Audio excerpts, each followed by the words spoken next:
ওই যে তুমি কিছু ছবি আর্ট করছো দেখলাম, ওগুলা কি বিটিএস এর কোনো? জি না, এখানে শুধু আছে কিম তায়ং ভির একটা পিক আছে। তোমরা জানো মানুষের শুধুমাত্র ট্যালেন্ট থাকলে হয় না, একটু স্মার্টও হইতে হয়। এই যে এই মেয়েটার ট্যালেন্ট আছে কিন্তু ব্রেন নাই, তাই তো গোবর আর্ট করছে। সো এই মেয়ে তার বাসা থেকে পালাই গিয়ে নেশা করছে, কেননা তার ফ্যামিলি তাকে বিটিএস এর আর্মি হইতে বাধা দেয়। এখন আমি বুঝতে পারলাম যে মানুষ কেমন করে বিটিএস এর ফ্যান হয়, নেশা করে। আপনারা হ্যাঁ ঠিক আছে, হ্যাঁ সবার কাটাইতে পারি নাই, ঠিক আছে। বিটিএস এর সন্ধান পাইছি, আমার কিছু ফ্রেন্ড আছে স্কুল লাইফে, ওরা বিটিএস আর্মি ছিল, এখন ওদের বিয়ে হয়ে গেছে। এদেরকে বান্ধবী কেন বলতেছো? শত্রু বলো শত্রু, কেননা শুধুমাত্র শত্রুরাই তোমাকে ধ্বংসের পথে ঠেলে দেয়। তুই বহুত সহি দোস্ত হ্যায় মেরে ভাই, আরে তেরে জैसे दोस्त हो ना तो दुश्मनों की जरूरत ही नहीं है, तू अकेला ही काफी है। একটা মেয়ে যে অন্য একটা মেয়েকে ভালো দেখতে পারে না, সেটার পারফেক্ট এক্সাম্পল হচ্ছে এই মেয়েটার বান্ধবীগুলা। মানে নিজে বিয়া করে সুখে শান্তিতে সংসার করতেছে, আর একে আগুনের মুখে ঠেলে দিছে। এখন আমি তেমনটাই করি না, কারণ এখন আমার কাছে সময় নেই, এখন আমার পরীক্ষা। এখন বিটিএস কে ফলো করে না কেননা তার পরীক্ষা। এখানে মিথ্যা কথারই পরীক্ষা দিতে পারতেছে না, আর পরীক্ষায় যে কি লিখবে। মিথ্যা কথা আমি বিশ্বাস করি না। এই মেয়ে যে বিটিএস কে ফলো করা ছেড়ে দিছে, এটা আমার বিশ্বাস হচ্ছে না, কেননা বিএনপি কে চাঁদাবাজি থেকে এবং বিটিএস আর্মিকে বিটিএস ফলো করা থেকে কেউ কখনো আলাদা করতে পারবে না। অসম্ভব। পড়াশোনা করি, তেমন শুধু আমি সময় দিতে পারি না। তারপর আম্মু বলে যে এটাও তোর কম পড়াশোনা, তোর আরো পড়াশোনা করতে হবে। না, কোনো মা তার সন্তানকে এইভাবে কথা শুনাইতে পারে না, কেননা তাকে কথা শুনাই হবে না, তাকে তো মাইর ধরা দরকার, নইলে তোকে আমি চিন্তা পুঁতে ফেলবো শুয়োরের বাচ্চা। বিটিএস ফ্যানদের যাই হোক, ওদের কিন্তু রুচিই আছে খারাপ জিনিসে।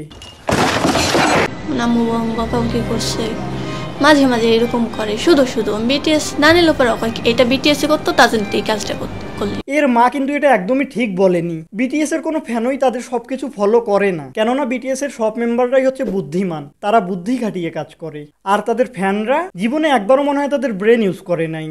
বুদ্ধির দোষ। বিটিএস এর 80% ফ্যানরাই হচ্ছে বাচ্চা, আর যে বাকি 20% আছে ওরা শুধু হাতে পায়ে বড় হইছে, বুদ্ধির দিক দিয়ে তো ওরাও বাচ্চা। ওদের সাথে তুমি আসলে যোগাযোগ স্থাপন করো কি? যোগাযোগ করি না তো, মানে এই যে বিটিএস ওদের টিমের সাথে যোগাযোগ হয় না তোমার? না, ওদের টিম বলতে কিছু নাই, কারণ ওদের সাথে যদি যোগাযোগ থাকতো তাহলে তো অনেক আগেই ওদেরকে আমি। এই মেয়েটা পড়ালেখা না করে মূর্খ, আর এই সাংবাদিকটা পড়াশোনা করেও মূর্খ। দুইবার ইন্টারমিডিয়েট ফেল। বিটিএস এর সাথে দেখা করছে কিনা ওইটা জিজ্ঞেস করতেছে। কেমনে দেখা করবে? বিটিএস এর সাথে দেখা করার জন্য তো কোরিয়া যাইতে হবে, আর আমি যতদূর জানি যে কোরিয়া পাগল মানুষদের ভিসা দেয় না। এই তুই পাগল? এই মেয়েটা হচ্ছে হঠাৎ একটা ভ্যানালে ওনাকে রেখে যায়, তারপরে অনেকগুলো ছেলে ওরে আক্রমণ করে। ও তো টেনশনের কি আছে, এ তো আর্মি, এর ব্যাগে তো রাইফেল আছে, বের করে মেরে দিবে। ওয়ার্ল্ডের সব থেকে ইউজলেস আর্মির লিস্টে বাংলাদেশ সেকেন্ডে আছে, আর ফার্স্টে এখনো বিটিএস আর্মি আছে। ছোটাছুটি করে, পরে তালমের জামাতের একটা ছেলে ওকে 200 টাকা দেয়, যে এই টাকাটা নিয়ে তুমি তোমার ঠিকানায় চলে যাও। একে টাকা দিলে হবে না, একে বুদ্ধি দিতে হবে, খালি একটু জ্ঞানের অভাব আছে। আর একে ঠিকানায় চলে যাইতে বলতেছে। এর ঠিকানা তো এখন শুধুমাত্র একটাই, কিম তাইয়ুংয়ের মনে। এখন ওলো বলছে আমি যে রাতে আমি আসছি ফেরি থেকে, আমার একটা বন্ধুর সাথে আসছি, ওরা রাতে নগরকান্দায় ছিলাম, ওখানে নেশা করছি। এরা আবার নেশাও করে? না, ঠিকই আছে, এদের সাথে কথা বললে তো মনে হয় যে এরা নেশাতেই আছে। আর যাই হোক, বিটিএস ফ্যানদের বুদ্ধি কিন্তু আছে, শুধু আছে কিন্তু কখনো ইউজ করে না। আচ্ছা, ও মূলত কি মানে কি করতে চাচ্ছিল? ও হলো বিটিএস এর ফ্যান, বিটিএস এর সব ছবি ওর ব্যাগে ছবি আছে, কার্ড আছে, ওই বিটিএস দের কাছে চলে যাবে।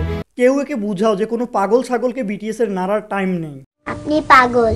এতদিন আমার একটা ভুল ধারণা ছিল যে বিটিএস হচ্ছে একটা ব্যান্ড, বাট আমি এখন বুঝতে পারতেছি যে বিটিএস হচ্ছে একটা ওষুধ ছাড়া রোগ। ইঁদুর চিকার মারামারি নষ্ট করে বাসাবাড়ি ওষুধ কিনেন তাড়াতাড়ি।